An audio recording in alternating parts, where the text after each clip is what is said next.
নমস্কার সবাইকে, প্রতিমা ভেজ কুকিংয়ে সবাইকে স্বাগতম। আজ আমি তোমাদের সাথে ছোলা কচুর বড়া রেসিপি শেয়ার করব।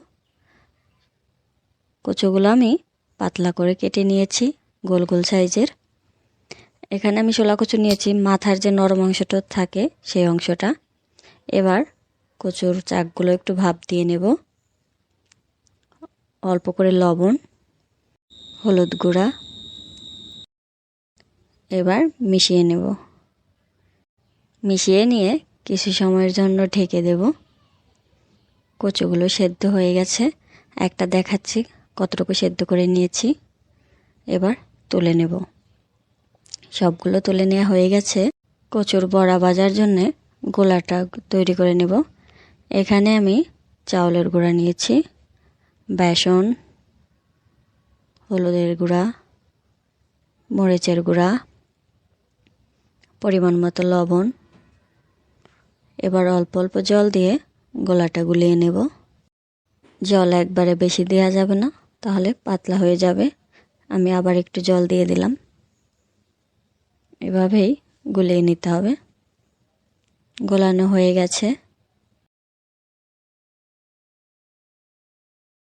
এবার বড়াগুলো ভেজে নেব।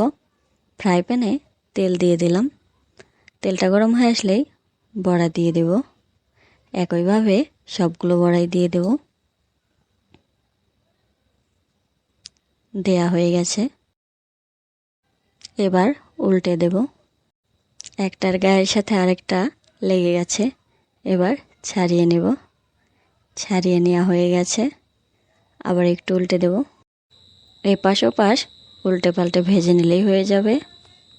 এই ছোলা কচুর বড়াটা খুবই মজা খেতে। তোমরা যদি না খেয়ে থাকো, আমার এই রেসিপিটা দেখে একদিন বানিয়ে খেয়ে দেখবে। আশা করি খুবই ভালো লাগবে।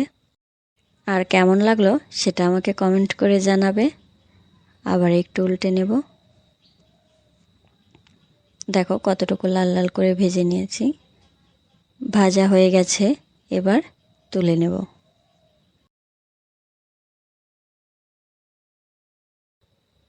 সবগুলো তোলা হয়ে গেছে। এবার একটা ভেঙে দেখাবো কেমন হয়েছে।